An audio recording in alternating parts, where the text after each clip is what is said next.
Troisième point. La vie dans la divine volonté est l'aboutissement de toutes les œuvres de Dieu, le parachèvement de la création et de la rédemption. C'est dans le tome 14 à la date du 11 septembre 1922. Le fiat de la création prévoyait que l'homme accomplirait ma volonté en toutes choses. Ma volonté devait être la vie, la nourriture et la couronne de la créature. Puisque cela ne s'est pas réalisé, l'œuvre de la création n'est pas achevée, et je ne puis me reposer en elle, et pas davantage elle en moi. Elle me garde toujours quelque chose à faire, et j'aspire à son accomplissement et à mon repos. C'est pourquoi je veux et désire tellement que la manière de vivre dans ma volonté soit connue. Je ne pourrai jamais dire que l'œuvre de la création et celle de la rédemption sont achevées, si je ne vois pas tous les actes des créatures être le prolongement de ma volonté pour ainsi me donner le repos. En voyant les créatures revenir dans ma volonté, quel merveilleux repos je ne manquerai pas de leur offrir, parachevant ainsi l'œuvre de la création. Mon sein sera leur lit.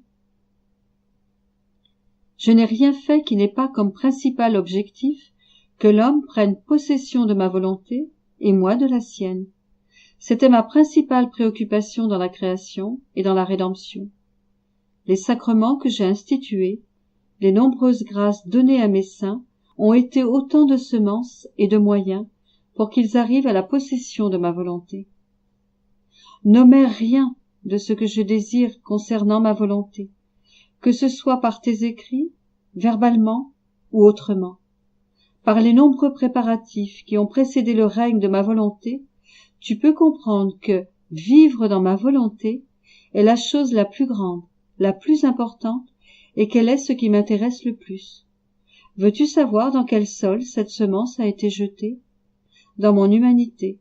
Là, dans mes plaies, dans mon sang, cette semence est née, a germé, a poussé. Elle veut aussi se transplanter dans les créatures pour que celles-ci prennent possession de ma volonté et moi de la leur.